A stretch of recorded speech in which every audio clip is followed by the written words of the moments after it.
سلجوقی سلطنت کا خاتمہ۔ ملک شاہ فوت ہوا اور اس نے اپنے پیچھے 4 بیٹے چھوڑے: برکیاک، محمد، سنجر اور محمود۔ محمود جو بعد میں ناصر الدین محمود کے نام سے پہچانا گیا بچہ تھا، اس کے ہاتھ پر بیعت کی گئی کیونکہ اس کی ماں ترکان خاتون کو ملک شاہ کے دور حکومت میں بڑی قدر و منزلت حاصل تھی۔ محمود تقریباً 2 سال 485 ہجری بمطابق 1092 عیسوی تا 487 ہجری بمطابق 194 عیسوی حکمران رہا، کیونکہ ان کا اور ان کی والدہ کا وصال ہو گیا۔ ان کے بعد رکن الدین ابو المظفر برکیاک بن ملک شاہ آیا اور 498 ہجری بمطابق 1105 عیسوی تک حکمران رہا۔ پھر رکن الدین ملک شاہ ثانی کے ہاتھ پر بیعت ہوئی اور اسی سال اقتدار غیاث الدین ابو شجاع محمد کے ہاتھ لگا اور وہ 511 ہجری بمطابق 1128 عیسوی تک مسند حکومت پر جلوہ افروز رہے۔ عظیم دولت سلجوقیہ کا آخری حکمران غیاث الدین ابو شجاع محمد تھا، جس کا پایہ تخت ماوراء النہر کا علاقہ تھا اور خراسان، ایران اور عراق کے علاقوں پر بھی اس کی حکمرانی تھی۔ بالآخر 522 ہجری 1128 عیسوی میں سلجوقی سلطنت شاہانات خوارزم کے ہاتھوں ختم ہو گئی۔ ماوراء النہر سے سلجوقیوں کی عظیم سلطنت کے خاتمے کے ساتھ ہی سلاجقہ افتراق و انتشار کا شکار ہو گئے اور ان کی وحدت پارہ پارہ ہو گئی۔ ان کی طاقت اس قدر کمزور ہو گئی کہ سلجوقی متعدد گروہوں اور باہم متصادم لشکروں میں تبدیل ہو گئے، جو تخت و تاج حاصل کرنے کے لیے باہم دستے گریباں رہتے تھے۔ عظیم سلجوقی دولت کئی چھوٹی چھوٹی امارات اور دولت میں تقسیم ہو گئی۔ یہ امارات اور سلطنتیں کسی ایک بادشاہ کے اقتدار کو قبول کرنے کے لیے تیار نہ ہوئیں، جیسا کہ وہ سلطان طغرل بیگ، سلطان ارسلان اور سلطان ملک شاہ اور ان کے اسلاف کے دور میں متحد رہی تھیں، اور ہر ایک علاقہ خود مختار تھا، ہر ایک کا اپنا فرمان روا تھا، اور ان چھوٹی چھوٹی امارات میں کسی قسم کا تعاون نہیں تھا۔ اس افتراق و انتشار کے نتیجے میں ماوراء النہر سے ایک اور طاقت ابھر کر سامنے آئی۔ یہ خوارزمی سلطنت تھی جو ایک عرصہ تک منگولی حملوں کا ڈٹ کر مقابلہ کرتی رہی۔ خوارزمی سلطنت کے ساتھ سلجوقی امارات عراق اور شام کے شمال میں قائم ہوئی، جو اتابک امارات کے نام سے پہچانی جاتی تھیں۔ اسی عرصہ میں سلاجقہ روم کی سلطنت سامنے آئی۔ یہ وہ سلطنت ہے جس نے صلیبی حملوں کو روکا اور ایشیائی کوچک کا شمال مغربی کونا دشمن کی دست برد سے محفوظ رکھا، لیکن یہ سلطنت منگولیوں کے تابڑتوڑ حملوں کا مقابلہ نہ کر سکی اور بالآخر اس غارت گروہ نے اس علاقے میں تباہی مچا دی۔ سلجوقی سلطنت کے سقوط میں متعدد عوامل کار فرما تھے۔ یہی عوامل عباسی خلافت کے سقوط کا پیش خیمہ ثابت ہوئے۔ ان عوامل میں سے چند یہ ہیں: سلجوقی گھر کے اندر بھائیوں، چچاؤں، بیٹوں اور پوتوں کے درمیان تخت و تاج کے لیے چپکلش، بعض امراء، وزراء اور اتابکوں کی طرف سے سلجوقی حکمرانوں کے درمیان فتنہ و فساد کی آگ بھڑکانا، حکومتی امور میں خواتین کا عمل دخل، عباسی خلفاء کا سلجوقی فوجی قوت کے سامنے کمزور اور بے بس ہونا، ہر طاقتور سلجوقی سلطنت کے تاجور کی حکومت کو تسلیم کر کے خطبہ میں اس کے نام کو شریک کرنے کی اجازت دے دینا اور اسی سلسلے میں اختیار نہ کرنا، سلجوقی سلطنت کا شام، مصر، عراق کو عباسی خلافت کے جھنڈے کے نیچے متحد کرنے میں ناکام ہونا، سلجوقیوں کا مختلف گروہوں میں تقسیم ہو کر ہمیشہ ایک دوسرے کے خلاف برسر پیکار رہنا، اسی چیز نے ان کی قوت کا خاتمہ کیا، حتیٰ کہ عراق میں بھی ان کی سلطنت ختم ہو گئی۔ سمندر پار سے آنے والے صلیبی جنگجو اور سلجوقی سلطنت کا یورپ سے آنے والے وحشی جنگجو لشکروں کے ساتھ ٹکراؤ اور ان کے علاوہ کئی دوسرے اسباب بھی تھے، لیکن اس بات سے بھی انکار نہیں کہ اپنے دور حکومت میں سلجوقیوں نے بہت ہی عظیم کارنامے سر انجام دیے، جن میں سے اہم ترین درج ذیل ہیں۔ دولت سلجوقی کی بدولت عباسی خلافت کا زوال تقریباً 2 صدیاں مؤخر ہو گیا۔ اگر سلجوقی نہ ہوتے تو شیعہ رافضین کے ہاتھوں بہت پہلے عباسی خلافت کا وجود مٹ جاتا۔ مصر کی سلطنت عبیدی فاطمی سلجوقیوں کی طاقت کی وجہ سے مشرقی عرب مسلمانوں کو باطنی عبیدی رافضی سلطنت کے جھنڈے تلے جمع نہ کر سکی اور اس طرح ان کے مذموم مقاصد پورے نہ ہوئے۔ دولت سلجوقی کی کوششیں اسلامی مشرق کے اتحاد کی تمہید اور پیش خیمہ تھیں، اور یہ اتحاد سنی سلطنت عباسی کے جھنڈے کے نیچے سلطان صلاح الدین ایوبی کے ہاتھوں مکمل ہوا۔ سلجوقیوں نے اپنے زیر نگی خطے میں علمی اور انتظامی ترقی کے حوالے سے بہت اہم کردار ادا کیا اور اس علاقے میں امن و امان قائم کیا۔ ان علاقوں میں سنی مذہب کی ترویج کی کوشش کی اور سنی علماء کی قدر و منزلت کو بڑھایا۔ یہ ہے سنی سلجوقیوں کے بارے میں ایک مختصر سا جائزہ، اور دین اسلام کی خدمت میں ان کے کردار کا تذکرہ۔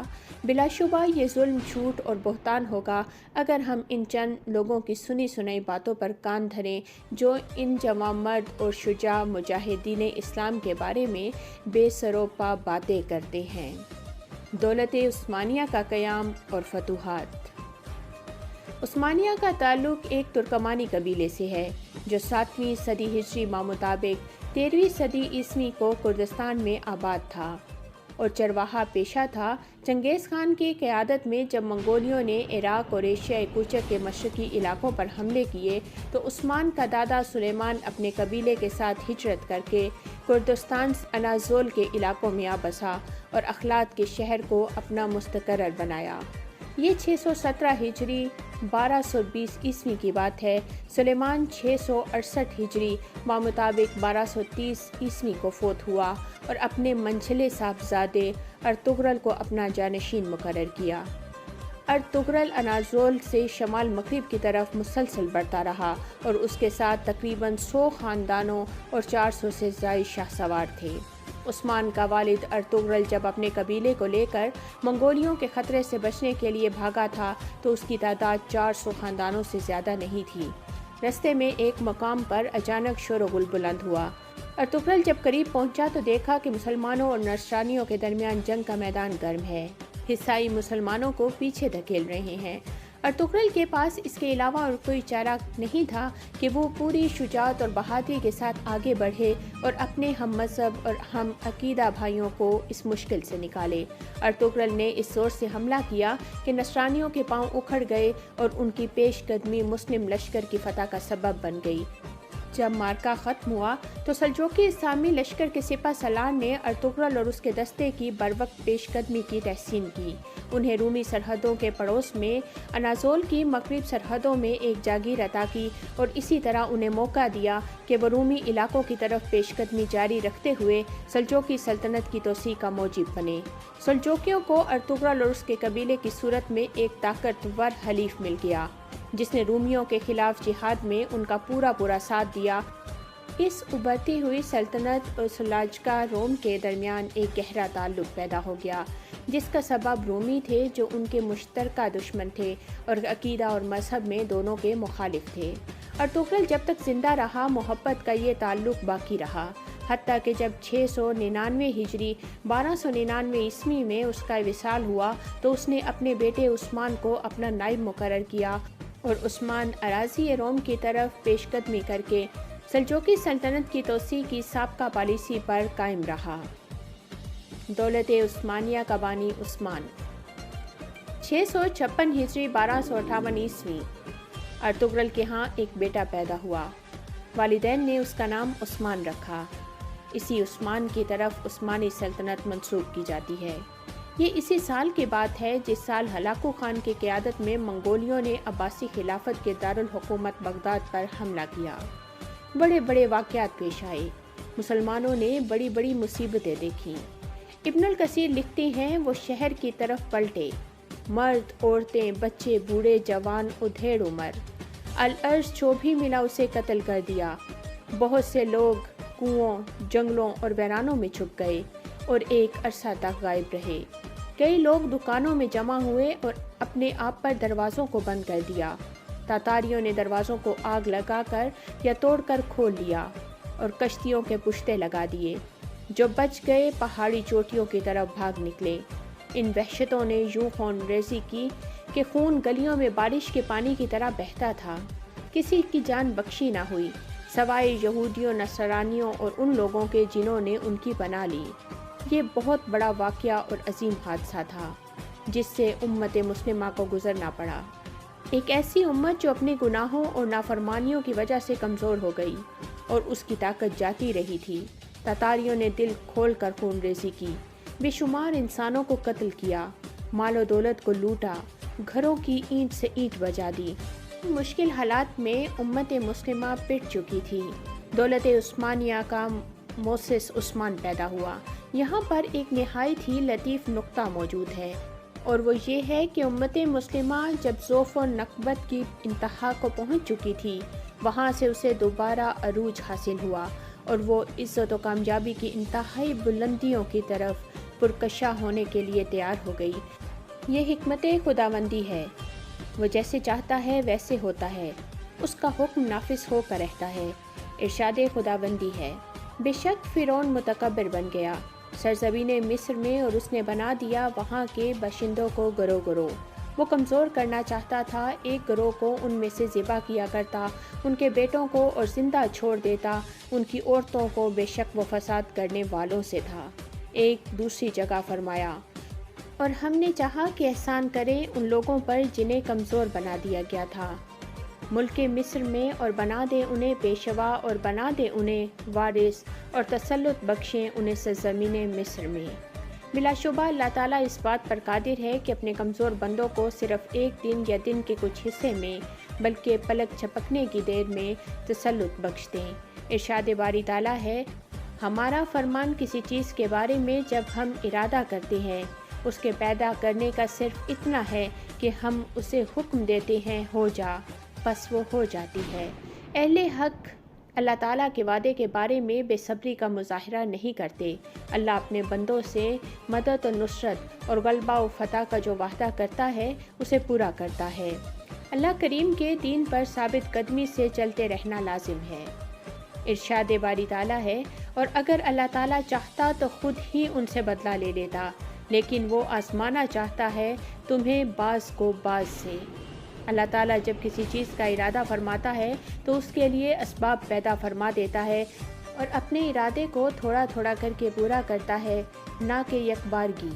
دولت عثمانیہ کے تسلط کی کہانی عظیم قائد عثمان میں ظہور کے ساتھ شروع ہوئی اور اسی سال پیدا ہوا جس سال بغداد میں عباسی خلافت کا خاتمہ ہوا۔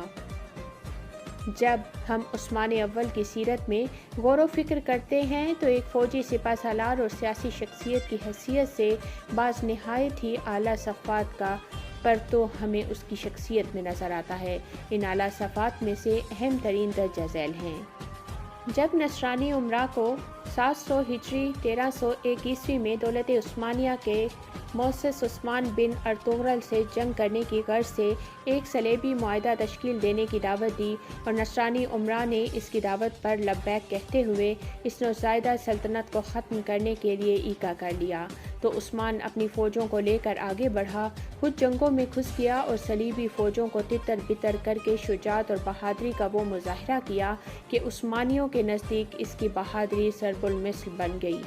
عثمان جب اپنی قوم کا رئیس اعظم مقرر ہوا تو اس نے بڑی دانائی کا مظاہرہ کیا اور سلطان علاء الدین کی نصرانیوں کے خلاف مدد کی، بہت سے ناقابل شکست شہروں اور مضبوط قلعوں کو فتح کرنے میں ان کا ساتھ دیا۔ اسی وجہ سے دولت سلاجقہ روم کے فرما نواز سلجوقی سلطان علاء الدین نے اسے بڑی عزت دی، اسے اپنے نام کا سکہ ڈھالنے اور اپنے ماتحت علاقوں میں اپنے نام کا خطبہ پڑھانے کی اجازت دے دی۔ عثمان کے زیر نگی علاقوں کے قریب بسنے والے لوگوں کو جب اس بات کا علم ہوا کہ وہ دین اسلام کا ایک مخلص سپاہی ہے تو وہ اس کی مدد پر کمر بستہ ہو گئے اور ایک ایسی اسلامی سلطنت کے ستونوں کو مستحکم کرنے کے لیے اٹھ کھڑے ہوئے جو اسلامی دشمن نصرانی سلطنت کے سامنے ناقابل عبور دیوار بن کر کھڑی ہو گئی۔ جب عثمان نے قلعوں اور شہروں کو فتح کرنا شروع کیا تو یہ صفت اس کی شخصیت میں بہت زیادہ نمایاں ہو کر سامنے آئی۔ 707 ہجری میں اس نے یکے بعد دیگرے کئی قلعے فتح کیے۔ انہی فتوحات نے بروسا شہر کی فتح کو آسان بنا دیا۔ حالانکہ یہ مشکل ترین معرکہ تھا، لیکن عثمان کے حوصلہ اور استقامت نے فتح کا تاج اس کے سر پر سجا دیا۔ کئی سال تک عثمان اور امیر شہر اقرینوس کے درمیان سخت معرکے ہوئے، لیکن بالآخر نصرانی سپہ سالار کو سر جھکانا پڑا اور شہر عثمان کے حوالے کرنا پڑا۔ ارشاد باری تعالیٰ ہے، اے ایمان والو، صبر کرو اور ثابت قدم رہو اور کمر بستہ رہو اور ہمیشہ اللہ سے ڈرتے رہو تاکہ اپنے مقصد میں کامیاب ہو جاؤ۔ یہ خوبی اس وقت زیادہ نمایاں ہو کر سامنے آئی جب بروسا کے سپہ سالار اقرینوس نے عثمان کے بارے چھان بین کی اور اسلام قبول کیا۔ سلطان نے اسے بیگ کا لقب دیا اور بعد میں دولت عثمانیہ کے معروف سپہ سالاروں میں شمار ہوا۔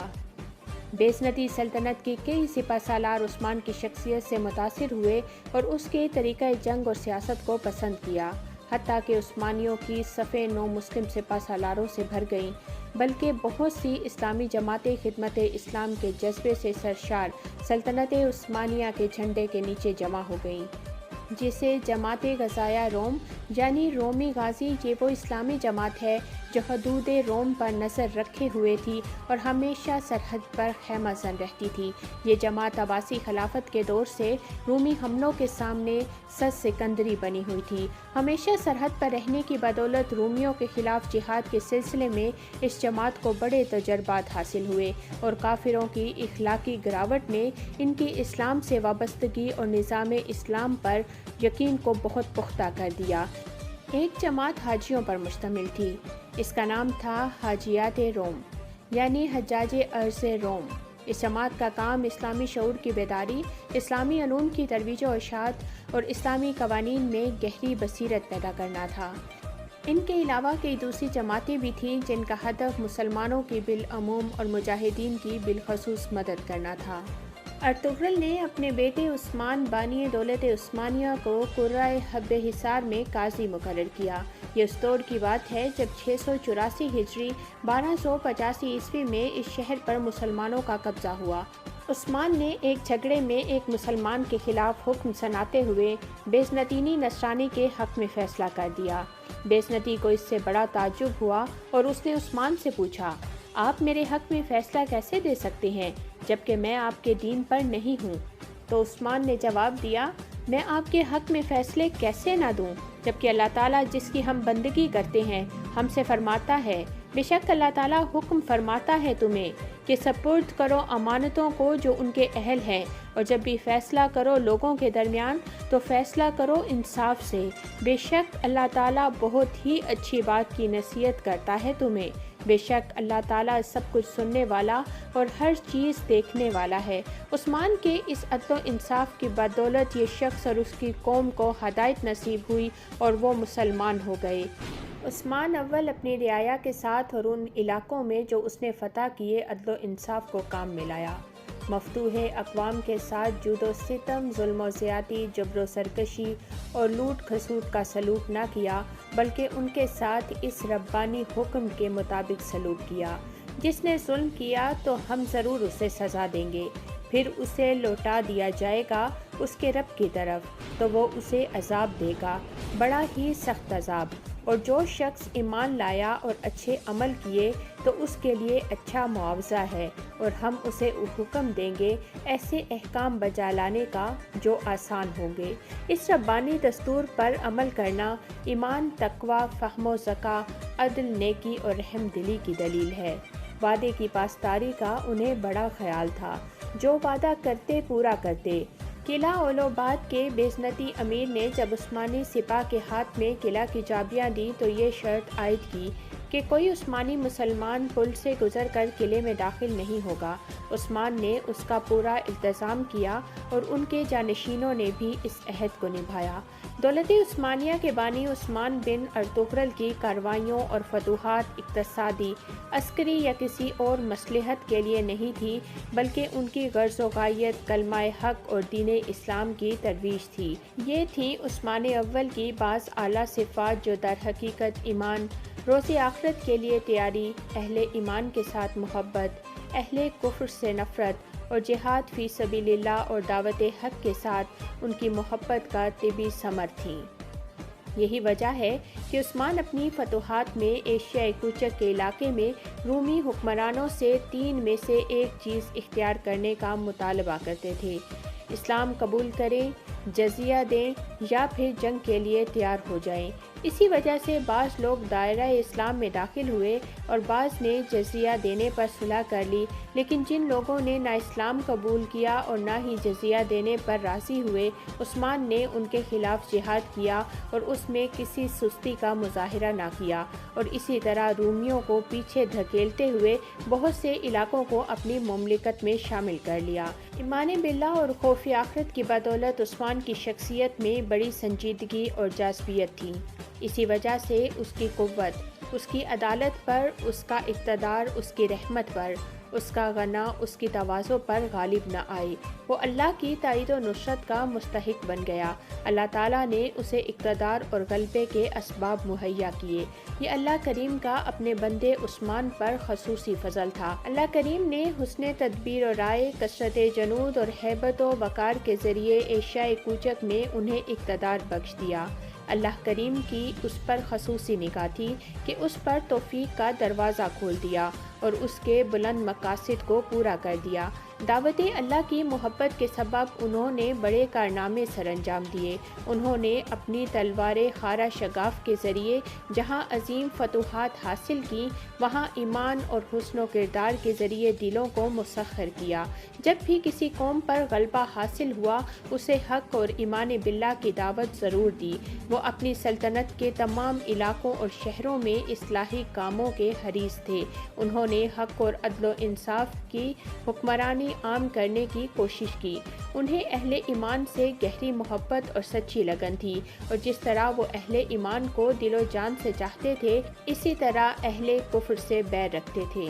دولت عثمانیہ کے بانی امیر عثمان کی زندگی جہاد اور دعوت دین سے عبارت تھی۔ علماء اسلام امیر کو گھیرے رہتے تھے اور سلطنت میں شرعی احکام کی تنفیذ اور انتظامی امور کی منصوبہ بندی کی نگرانی کرتے رہتے تھے۔ عثمان کی اپنے بیٹے کے نام وصیت آج بھی تاریخ میں موجود ہے، جس کا ہم مطالعہ کر سکتے ہیں۔ اس سے تہذیب اور شرعی طریقہ کار، جس پر بعد میں عثمانی سلطنت قائم رہی، کے بارے رہنمائی ملتی ہے۔ عثمان جب بستر مرگ پر تھا تو اس نے اپنے بیٹے کو وصیت کرتے ہوئے کہا تھا: اے بیٹے، کسی ایسے کام میں مصروف نہ ہونا جس کے کرنے کا پروردگار عالم نے حکم نہ دیا ہو۔ جب بھی امور سلطنت کی انجام دہی میں کوئی مشکل پیش آئے تو علماء دین سے مشورہ لینا اور ان سے امداد طلب کرنا۔ اے بیٹے، فرما بردار لوگوں کو احساس سے نوازنا، فوجوں پر انعام و کرام کرنا، کہیں سپا اور دولت کی وجہ سے شیطان تمہیں دھوکے میں نہ ڈال دے، اہل شریعت سے دور ہونے سے اعتراض کرنا۔ بیٹا، آپ جانتے ہیں کہ ہمارا مقصد رب تعالیٰ کی رضا جوئی ہے، اور یہ کہ ہم جہاد کے ذریعے تمام آفاق میں اپنے دین کے نور کو عام کر دیں، لہٰذا وہی بات کرنا جس میں اللہ کریم کی خوشنودی ہو۔ بیٹے، ہم وہ لوگ نہیں جو کشور کشائی اور لوگوں کو غلام بنانے کے لیے جنگ کرتے ہیں۔ ہم نے زندہ رہنا ہے تو اسلام کی خاطر، اور مرنا ہے تو بھی اسلام کی خاطر، اور یہ ہے وہ چیز میرے بیٹے جس کا تو اہل ہے۔ اے بیٹے، اسلام کی اشاعت، لوگوں کی اس دین کی طرف رہنمائی اور مسلمانوں کی عزت و آبرو اور مال و دولت کی حفاظت تمہارے ذمہ قرض ہے۔ اللہ تعالیٰ کے حضور تمہیں اس بارے جواب دہ ہونا ہے۔ اے بیٹے، میں اپنے رب کی بارگاہ میں جا رہا ہوں۔ مجھے آپ پر فخر ہے کہ آپ رعایا کے ساتھ عدل کریں گے اور راہ خدا میں دین اسلام کی اشاعت کے لیے جہاد کریں گے۔ اے بیٹے، میں وصیت کرتا ہوں، ہمیشہ علماء امت کا خیال رکھنا، ان کی عزت و تکریم میں کوئی فرق نہ آنے دینا، ان کے مشوروں پر عمل کرنا، کیونکہ وہ بھلائی ہی کا حکم دیتے ہیں۔ اے میرے لخت جگر، ایسا کام نہ کرنا جس میں اللہ تعالیٰ کی رضا نہ ہو۔ اگر کوئی مشکل پیش آئے تو علماء شریعت سے پوچھنا، وہ یقیناً بھلائی کی طرف آپ کی رہنمائی کریں گے۔ یاد رکھیے اے میرے بیٹے، اس دنیا میں ہمارا راستہ صرف وہی راستہ ہے جو اللہ تعالیٰ کا بتایا ہوا راستہ ہے، اور ہمارا مقصد دین کی اشاعت ہے۔ ہم جاہ و مال کے طالب نہیں۔ بیٹوں اور دوستوں کو میری وصیت، جہاد فی سبیل اللہ کے تسلسل کو قائم رکھتے ہوئے دین اسلام کو ہمیشہ سربلند رکھنا، مکمل ترین جہاد کے ذریعے اسلام کے مقدس جھنڈوں کو تھامے رکھنا، ہمیشہ اسلام کے خادم رہنا، کیونکہ اللہ تعالیٰ نے مجھ جیسے ایک کمزور بندے سے شہروں کو فتح کرنے کی خدمت لی۔ جہاد فی سبیل اللہ کے ذریعے کلمہ توحید کو اقصائے عالم میں پہنچا دو۔ میری نسل سے جو شخص بھی حق اور عدل سے روگردانی کرے گا، روز حشر رسول اللہ صلی اللہ علیہ وآلہ وسلم کی شفاعت سے محروم رہے گا۔ اے میرے بیٹے، دنیا میں ایک انسان بھی ایسا نہیں جو اپنا سر موت کے سامنے خم نہیں کرے گا۔ مجھے پیغام اجل آ پہنچا ہے، یہ سلطنت میں تیرے حوالے کرتا ہوں اور تجھے اپنے مولا کو سونپتا ہوں، اپنے تمام کاموں میں عدل کرنا۔ یہ وصیت ایک ضابطہ تھی جس پر بعد میں عثمانی عمل پیرا رہے۔ انہوں نے علم اور تعلیمی اداروں، لشکر اور عسکری اداروں، علماء اور ان کے احترام اور جہاد فی سبیل اللہ کا اہتمام کیا، جس کی بدولت وہ ارجائے عالم میں جا پہنچے اور اسلامی تہذیب و تمدن کو ان دور دراز علاقوں تک پہنچایا جہاں تک اسلامی جھنڈا پہنچا۔ یہ وہ زندہ جاوید وصیت ہے جس پر عثمانی حکمران اپنے دور عروج میں عمل پیرا رہے، اس دور میں جبکہ انہیں مجد و بزرگی اور عزت و غلبہ حاصل تھا۔ عثمان اول جب دولت عثمانیہ کو چھوڑ کر واصل بحق ہوئے تو اس کا رقبہ 16,000 مربع کلومیٹر تھا۔ وہ اپنی نوزائیدہ مملکت کے لیے بحر و مرا تک رستہ بنانے میں کامیاب ہوئے۔